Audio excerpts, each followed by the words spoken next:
हम और हमारा समाज, जहां पर हर चीज में लगातार बदलाव आ रहा है।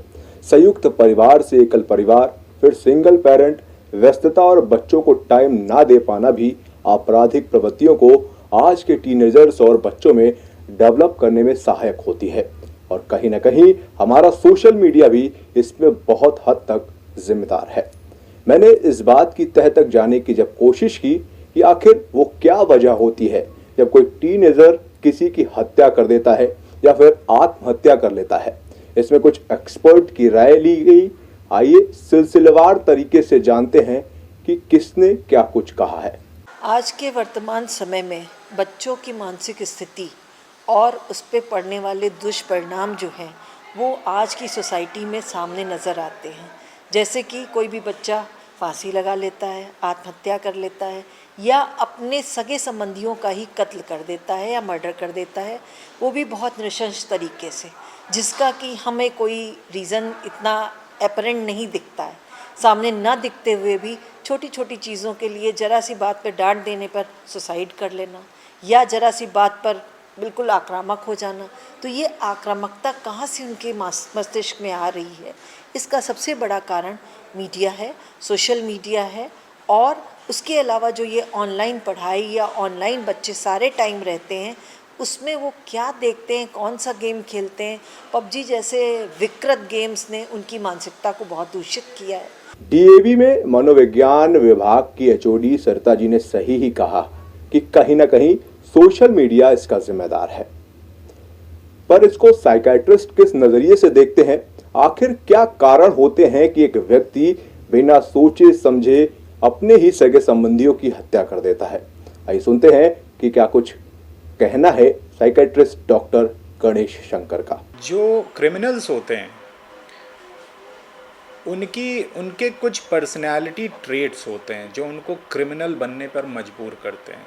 ठीक है, वही कारण होता है कि सेम सिचुएशन में एक आदमी अपने गुस्से को दबा लेता है, दूसरा शाउट करता है, चिल्ला देता है, तीसरा लड़ाई झगड़ा कर लेता है और चौथा हत्या कर देता है। सिचुएशन एक है लेकिन उसमें रिएक्टिविटी अलग अलग है।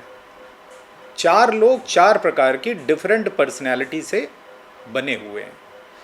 ये जो इंसान की पर्सनैलिटी है वो उसके ब्रेन का सॉफ्टवेयर डिसाइड करता है कि हमारा जो ब्रेन है वो चल कैसे रहा है, उसी तरह हम डिफरेंट सिचुएशन में रिएक्ट करते हैं। तो जो क्रिमिनल्स होते हैं, एक बड़ी इंटरेस्टिंग रिसर्च हुई, उसमें उन्होंने देखा कि क्रिमिनल की पर्सनैलिटी क्या होती है। तो धनबाद में वहाँ की सेंट्रल जेल में करीब करीब 37 कैदियों को लेके रिसर्च की गई और देखा गया कि क्या इनमें ऐसे गुण हैं, क्या पर्सनैलिटी के लक्षण है जो नॉर्मल लोगों से अलग होते हैं। तो बड़ा इंटरेस्टिंग स्टडी थी ये। हमारे मनोविज्ञान का जो राष्ट्रीय संस्था इंडियन साइकियाट्रिक सोसाइटी के इंडियन जर्नल ऑफ साइकियाट्री में ये प्रकाशित हुई थी। उन्होंने बताया रिसर्च में कि क्रिमिनल जो होता है वो बहुत ही इम्पल्सिव होता है,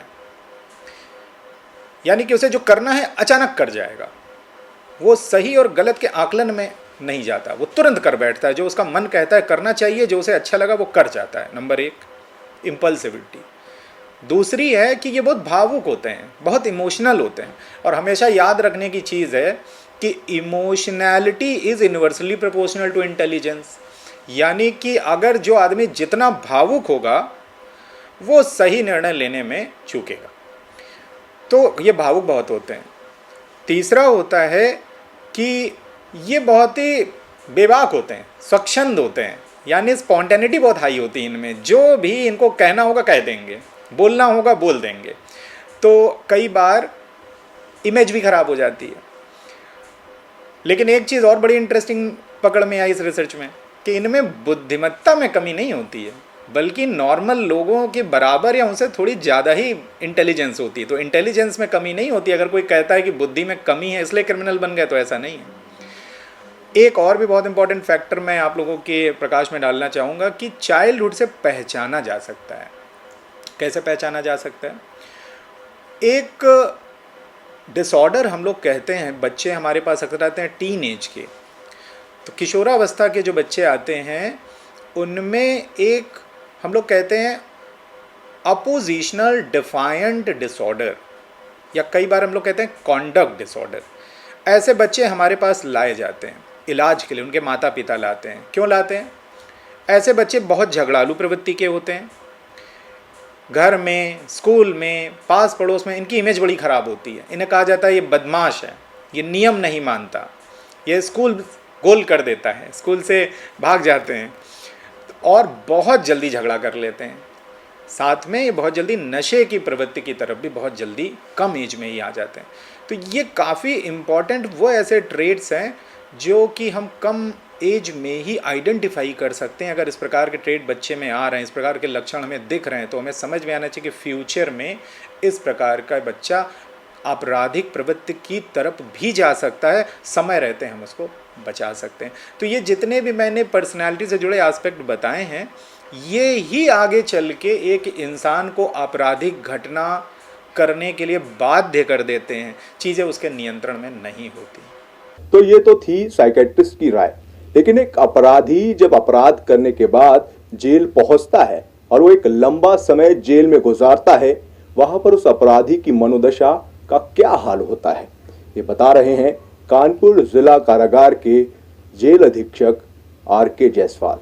देखिए, जैसा कि आप भी जानते हैं, सामान्य व्यक्ति सामान्य अवस्था में अपने किसी सगे संबंधी का, जिससे खून का रिश्ता हो, ब्लड का रिलेशन हो, या अपनी पत्नी का या अपने बच्चों का, सामान्य अवस्था में कोई हत्या नहीं करता। कोई ना कोई उसके पीछे कारण होता है, अवसाद की स्थिति होती है, कोई ऐसे व्यक्तिगत कारण भी होते हैं जिनकी वजह से वो बहुत दिन से तनाव में रहा होगा और जिसकी परिणति ये होती है कि वो अपने किसी सगे संबंधी की हत्या कर देता है। या कभी कभी ऐसी भी स्थितियां हम लोगों ने देखी हैं कि लालच में लोग आकर के अपने किसी बुजुर्ग परिजन की हत्या कर देते हैं कि वो उनकी हत्या हो जाएगी, मर जाएगी तो उनकी ज़मीन जायदाद उनको मिल जाएगी। तो वो लोग जब भी जेल में आते हैं तो सर प्राथमिकता कारागार प्रशासन की यही होती है कि हम उन लोगों को 24 घंटे अपनी निगरानी में रखते हैं। और बैरक के अंदर भी सिपाही भी जो ड्यूटी पे है या जो हमारे बंदी नंबरदार हैं, बैरक बंद होने के पश्चात उन पे निगरानी रखते हैं।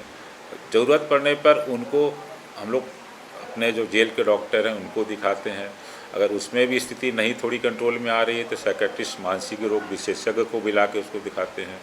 और प्लस इसके साथ साथ काउंसलिंग, कारागार प्रशासन के अधिकारी कर्मचारी, काउंसलिंग एक बहुत बड़ा रोल होता है उनको, उनकी मनोदशा को ठीक करने में।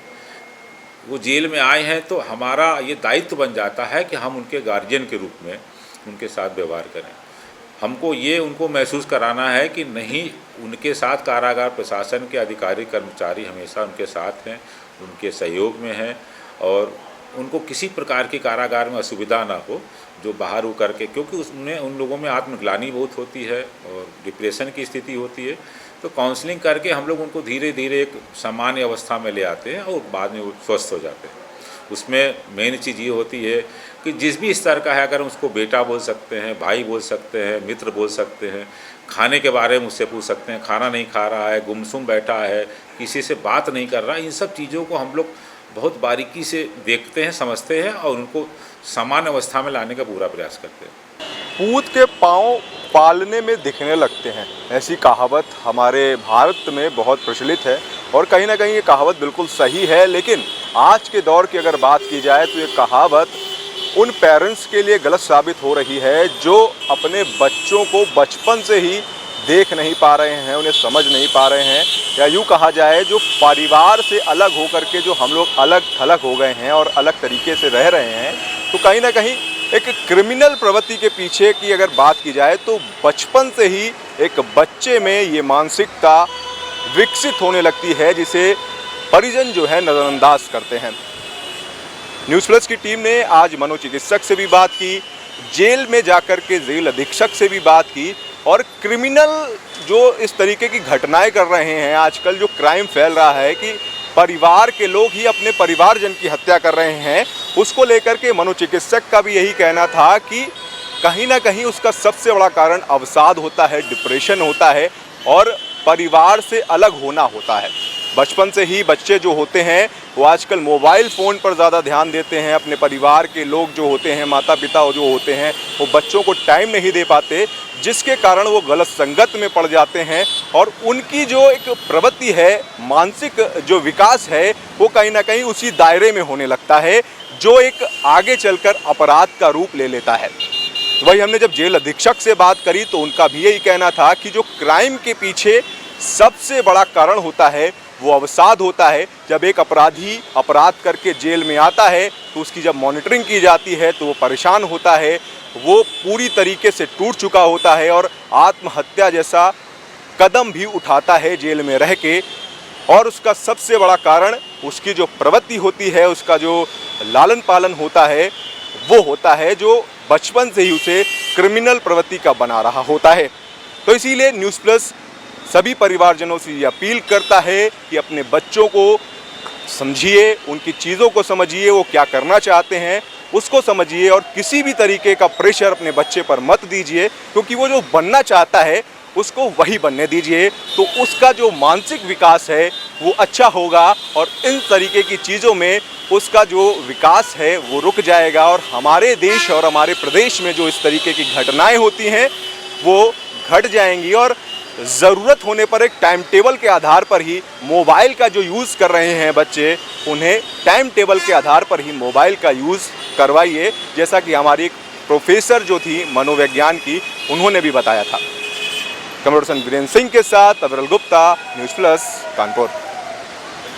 तो ये थी हमारी स्पेशल कवरेज, जिसको मैंने खुद तह तक जा करके सिलसिलेवार तरीके से समझने की कोशिश की कि किस तरीके से मनोदशा होती है एक अपराधी बनने की, क्योंकि बचपन से ही ये जो मनोविज्ञान की दृष्टि से बात समझाई गई सिलसिलेवार तरीके से, उसमें निकल करके ये बात सामने आई कि बचपन से ही एक आपराधिक विकास जो होता है, मस्तिष्क का जो विकास होता है आपराधिक, वो वहाँ से शुरू होता है, जिसपे कहीं ना कहीं हमारे जो परिजन होते हैं, परिवारजन होते हैं, उनका सबसे बड़ा हाथ होता है। इसलिए न्यूज़ प्लस आपसे अपील करता है कि लगातार अपने बच्चों को समझने की कोशिश करिए, उनको टाइम दीजिए और उनके साथ रहिए। नमस्कार। ताजा तरीन खबरों को जानने के लिए देखते रहिए न्यूज़ प्लस 24/7 चैनल को सब्सक्राइब करें। अपडेट के लिए बेल आइकन को दबाएं।